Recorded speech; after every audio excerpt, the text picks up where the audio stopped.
welcome to Highly Questionable. I'm Dan LeBatard. This is my father, Papi Gonzalo. Look at him. He's excited because we got another co-host in here today, Stugotz. He's on the radio with us every day, 10 to 1, ESPN Radio. What's on the show today, Stu? Dan, I'm going to tell you why Colin Kaepernick should do something that I myself would never, ever do. Vamos, Papi. Who should I put my son's inheritance money on this weekend? Oh, great. Prediction television, college basketball. I missed D'Angelo Russell and that juicy story. North Carolina's your favorite, should be your favorite, but it's one-game samples. Who knows what's going to happen? Here's what I know is going to happen, though. Syracuse is not going to win this tournament. I don't know who's going to win it. I know who's not. It's not going to be Syracuse, but you do have three teams uniquely qualified to knock off North Carolina. Villanova shoots threes well. Buddy Hield can be like Carmelo Anthony was last time Syracuse won, and the Syracuse zone can bother North Carolina's lack of shooting from the perimeter. Dan, you know me well, so you know I actually would put my son's inheritance on a game this weekend. I don't have a son. I have twin daughters, so I'm going to put their inheritance, and I'm going to put it on Villanova. Oklahoma, good team, 2-7 last 9 games against the spread. I happen to think Villanova, I know that because I'm a degenerate. I happen to think that Villanova is the best team in the tournament. Okay. I would put my daughter's inheritance, in fact, I'm going to, this weekend on Villanova. 2-7 against the spread. Well, he didn't ask that question. But I know these things. Is this guy going to be here all show? I'm sorry, unfortunately. Yeah. All show. Yeah, sorry, Stugotz. Feels so. Is Kyrie Irving crazy for thinking the Cavs are really the team to beat? Delusional confidence from the guy who missed the finals last year, and they came close to beating Golden State without him, so he believes he can be a difference maker. Listen to him. Everything surrounding our team is just crazy to think that we're still in first place, and we're still a team to beat, honestly, regardless of what anybody else says, what we need and what we don't need and what we need to get better at. And, us internally, we know that we have to improve on a lot of things, but just got to handle business as professionals, just continue to get better. Here's the issue with what he's saying. The difference in the standings between Golden State and Cleveland in wins and losses is the same as the difference between Cleveland and teams that are out of the playoffs. That's what you're talking about as a gulf here. Cleveland against Washington, that spread is about the same as Golden State and Cleveland. Yeah, but he's not so crazy. I mean, when you think about it, this team, as you mentioned earlier, got to the NBA Finals, did so last year without Kyrie Irving, without Kevin Love. So all they have to do is get through a really bad East and then beat either Golden State or San Antonio. And again, I'm not saying that's easy, but LeBron came within 2 games of doing that last year without Kyrie and without Kevin Love. Better LeBron last year, worse Warriors. What the hell is he going to say? We don't got a chance, the other teams are better than us, the Spurs and the Golden State. He's going to say, yeah, we're the team to be. He doesn't believe any word that he said. Nobody believes you, Kerry. But he's right, though. What else was he going to say? That's all he can say.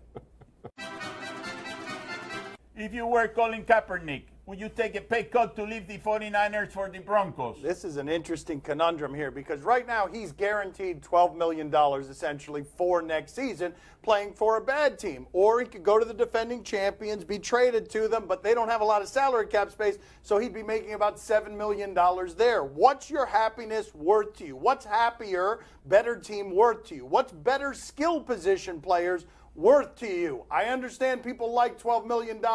If I want to salvage my career, I leave San Francisco.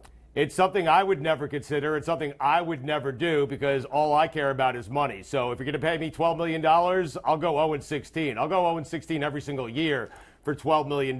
But if you're Colin Kaepernick and you've already made a bunch of money, which he has, and you were a play away from winning the Super Bowl, and you look at the present San Francisco 49er roster, it might be a move you want to consider going to Denver, playing with those guys, that defense, those wide receivers, and having a chance to win a Super Bowl for $5 million less. Seems like something that Colin Kaepernick may want to do. Kaepernick hasn't made exactly a ton of money so far in his career, not compared to other quarterbacks. And something to consider here, if you're the ego of Colin Kaepernick, he's going to be making less than Brock Osweiler either way. That's pretty insulting. Would you do your job for half the money? I would. You get half my money. Yeah. You're really asking me that question? I don't need you here. I put you here to get half the money. And I get the other half, Bobby. He'd steal the other half. He wouldn't get it. I'd look in my pockets and it'd be gone. Should Jeremy Jagr be annoyed with the ref or his team over the fake rat penalty? All right, his name is not Jeremy Jagr. His name is Jaromir Jagr. I mean, he made him American somehow. Here's what happened yesterday at the Panthers game. The Panthers are really good. Jaromir Jagr is 44 years old. He's still really good. And harkening back to a different day here, rats get thrown on the ice. They were commemorating 20-year anniversary of when the Panthers made it in 1996 to the finals. Scott Mellenby killed a rat in the locker room. People were throwing rats, fake rats all over the place. 2 delay of game penalties they got because they had to change the rule because of what happened in 1996 with the Panthers. And Jagr here goes full Stugotz of the day. He is just placating and his customer base. Listen to this, just playing to his fan base. I don't really agree with the penalties. We can always say, hey, it was New Jersey fans throwing we should have a power play. So, you know what I mean? It's too important game, and it's going to be more important in playoffs. So I don't think we should get 2 minutes for that. I think the league should do something about it. And, if they're going to give us penalty every time somebody throw the rat at it, whoever we're going to play in playoffs, they're just going to hire some guys, just throw the rats. They're going to probably play all game. So, it doesn't make sense to me. I think the thing was the team gave the rats away. I mean, you gave away 10,000. I understand that. We're trying to sell the game, man. We don't get penalized for selling the game. We just, it doesn't make sense to me. It shouldn't be like that, Wearing all those decades of hockey right in his mouth. You saw that, right? Yes. You've got Jaromir Jagr in a situation where maybe he doesn't remember 20 years ago when his own goaltender, Tom Barrasso, when the Panthers were beating the Penguins of Jagr and Lemieux, was hiding in his own goal under the net to avoid thrown rats. My guess is Jagr didn't like it so much back then. But, Dan, there were a couple of good points there made by Jagr. One is, because we know this down here in South Florida, probably half the fans at that arena were Devils fans, from New Jersey. So they're throwing rats there trying to help their own team out. That's actually a good point. The other good point was made by the reporter where he said, hey, it's your team selling the rats. Tell them to stop selling them. And Jagr came back with a great point saying, hey, we're trying to sell the game because down here in South Florida, we won't watch hockey. We'll only watch hockey if you're going to give us a free rat. That sounds like a good deal to me. A free rat? Are you kidding me? I'm telling you, a free rat, they're going to the game. I'm all in for that, you know? Listen, my father in 1996, true story, gets to the hockey arena, thinks the puck is made of metal. That team makes such a long run that he was weeping in the stands. I'm dead serious about that. Was crying in the stands, didn't know what he was watching. Through tears, didn't know what he was watching. How many games you been to since? Yeah, that's a good, that's a good question. That's a good question. Not one. Coming up next on Highly Questionable. Your boy with the book bag full of the adrenaline when we.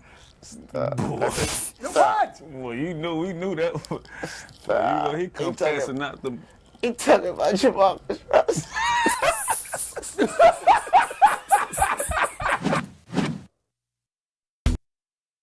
Time for another one of my sizzling interview medleys. Sizzling. He cuts them up himself. These are interviews that we have done. What are you doing? You're a fraud. He doesn't cut them up himself. But they're good interviews we've done in the past, and we'd like to revisit them. Sizzling. Antonio, my father's got something for you. Go ahead, Papi. Antonio, can you teach me a dance that my wife will like? Oh, nice. Yeah. Yeah.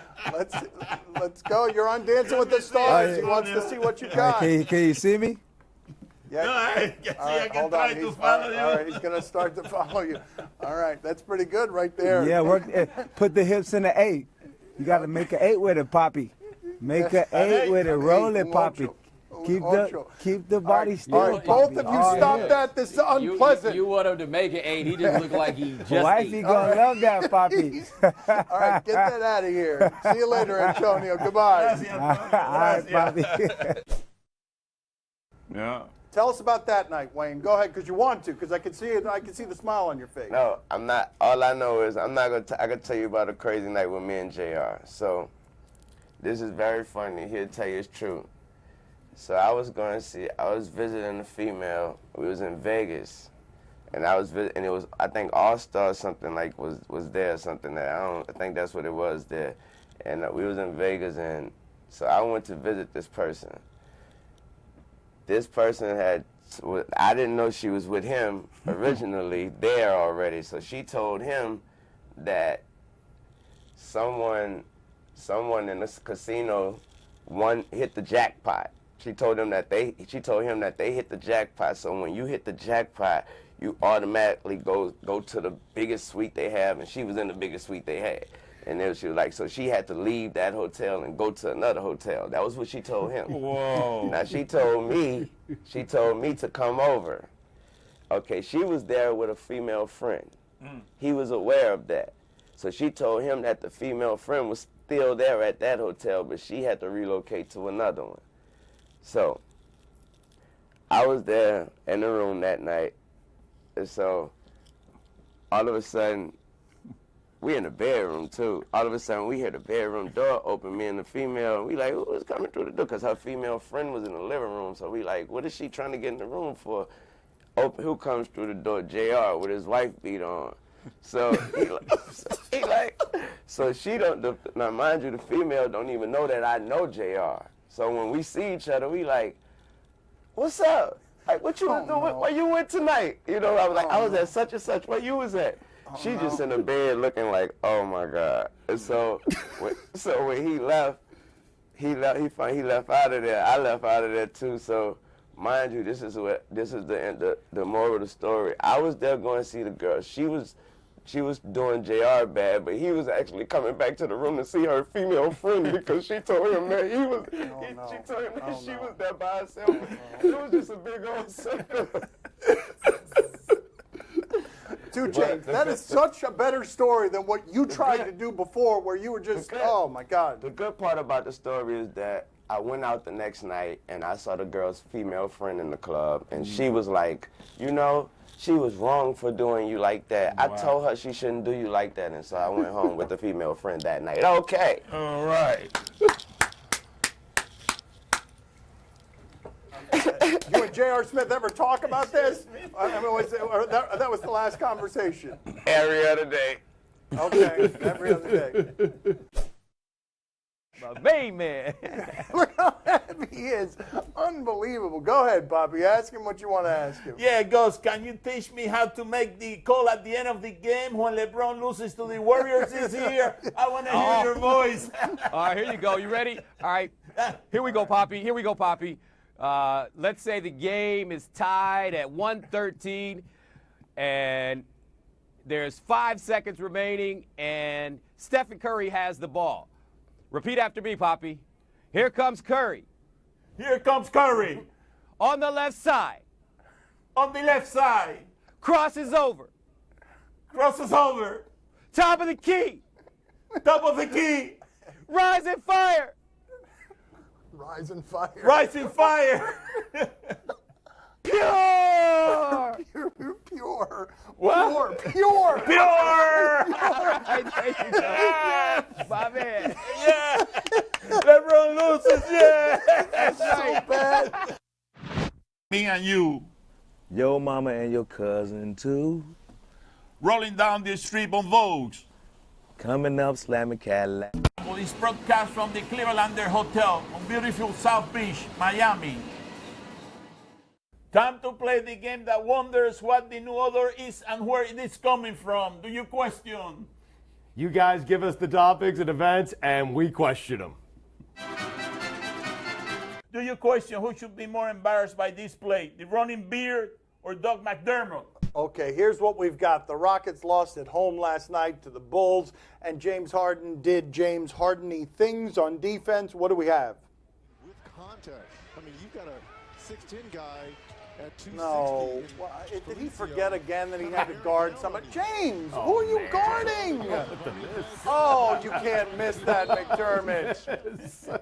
Oh, wow. Who should be? What's the answer to that, Stugotz? Who should be more embarrassed by that? I mean, probably McDermott. I mean, look at that. It's a bunny. It's a layup, Dan. That's what he does for a living. He's a shooter. We all know about James Harden and his unwillingness to play defense. So I think it's got to be McDermott. Let me see that again, please. How is James Harden this immune to shame? Is he daydreaming? What is he doing? I'll tell you right here what he's doing. Thinking about offense. Right there. When do I get the ball? How do I get the ball? If I let them score quickly, maybe I can get the ball. He's also thinking, if I'm McDermott, I wouldn't miss that shot. He's terrible on defense. In all my years, I only see one defender worse than him. One defender? Where? Who? Oh, this kid. Yeah, that's Baby Harden. That's exclusive footage of Baby Harden before the beard. That's what he looked like before the beard. I think that there might be some holes in my theory. Just a couple. Just a few. Amazing to see that childhood footage of James Harden on defense. Do you question if the pancake is better defensive player than the running beard? The pancake? A pancake? A pancake or the pancake? You guys are going to show us something that involves a pancake? What do we got? Oh, college dunk contest. Oh, come bring it, says the pancake. Yeah! And a charge from the pancake, effort from the pancake. Butter on the nose of the pancake. Look at this. Oh, the pancake is screaming because nobody wants any of that in their eye. Honestly, how long before that guy got there would James Harden get out of the way? Think about that. That was excellent. Let me see that again. That made me happy. Using one of his tiny hands. Yep, held his ground. No arms. Yes!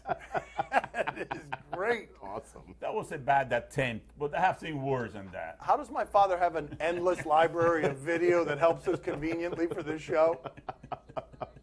Let's see, what do we have here? Oh, boy. Oh, yeah, that's worse. That's true. That is absolutely worse. That is the greatest non-dunk of all time. Do you question if it is safe to ride bikes on the shoulder? Oh, Bomani is so regretting missing today's show because it's this question combined with we go out to Russia. That is magic right there. Promised magic. Let's see what we've got. Oh, man. Oh. What was that a truck full of? Feathers? What? Oh, man. I don't know what to say. Yeah, I know I'm supposed to talk now. Stugotz evidently has forgotten that he's got to talk too. We just stared and watched just like you. Answer the question. I know. What is this? What was the question? The Is it safe to ride bikes on the shoulder? No. No. In no part of Russia. It isn't much safer to ride on a crosswalk in Russia. Oh, look. Let's go to video that my father has on file conveniently. Hey, look at that. Look at that. Other video. No. Oh, no. Yes, look. Yeah, woo! Oh, totally safe. No problem. He's okay. I mean, the tire seems to be banged up a little bit. Oh, he got it. Both cars. That is amazing. Hooray for funny accidents. You know, that was a hell of an accident. Nobody got hurt. Everybody enjoyed it. A show staple. Time to play the game that Mrs. Bomani. See or no? You tell us what to watch on television tonight. We'll tell you if we're intrigued or not. On YouTube, the Erie Bayhawks and Iowa Energy. No matter how much enthusiasm we get in that ridiculous British accent, I am not interested in this. But DJ Steffens plays for the Iowa Energy, and if you're going to be interested in him, this might be the reason you'd be interested. Oh, Steffens.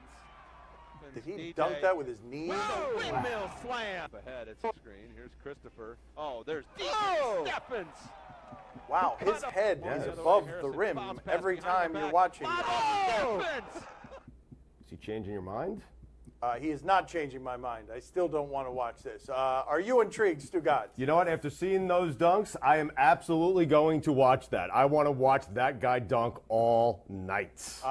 He's lying. I He's am. had enough of that. He's not going to watch any more of it. Poppy, are you intrigued? Let me think what I gotta say something. I don't know what to say. Okay, that's all right. Let's just keep it moving. Let's just keep it moving. Let's just go to the next You one. didn't have enough time there? We'll wait. All right, we'll wait. Go ahead. You take your time, Poppy. Okay, he still doesn't know what he's going to say. All right, very good. Let's move on. On ESPN, the MLB opening night.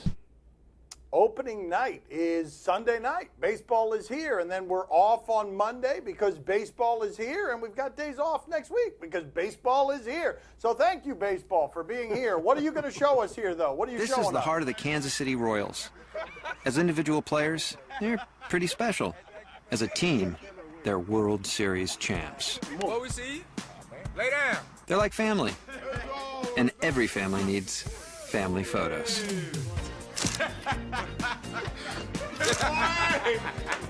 Wow!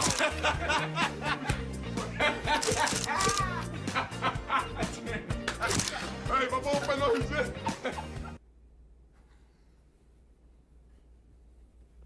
I mean, that was weird, right? Okay, I'm not intrigued. Are you intrigued, Stugotz? Are you intrigued? I mean, I'm intrigued by opening night. That video was Right. weird. It was creepy. Right. I don't know what to it do. was creepy, right. I mean, someone needs to look at that and say, hey, maybe we shouldn't go to air with it. Yes, Correct. let's not We're do champions. that. We don't need to do that. But in Poppy, terms of Sunday night, yeah, I'll be watching because it's the only baseball game I'll care about until the playoffs. Poppy, are you intrigued? Oh, see, I'm very intrigued. But listen, we have a better video to preview this season. Watch this now. How does my father have an endless stream of videos to go to? Oh, this is a good one, though. He always does have this one. Yes! Yes, this is delightful. There we go. There we go. Oh, That's the way you do it. Yes. Look at that. That would hurt me. I mean, no. Yes. My father did preview the season better, didn't he? Yeah, he did. Come on with no video. That's all the time we have for today. Thank you for watching. Thanks to Stugotz for sitting in. We'll see you again on Tuesday. Gracias, Stu. That will never happen to me because I wore a cup. Oh, again with this. How about you guys? Oh, okay. That's right. All right. Let's see what they do to us. I wonder what this will sound like when we do. What, little tiny dinner bells, right? That's what we're doing. He gets a giant clang and we get tiny dinner bells. All right. We'll see you on Tuesday. Great. What an unpleasant way to leave you, by the way. How long do I have to keep doing this? I love the idea of somebody watching this with the sound down. In a sports bar, like most people watch. Can I stop?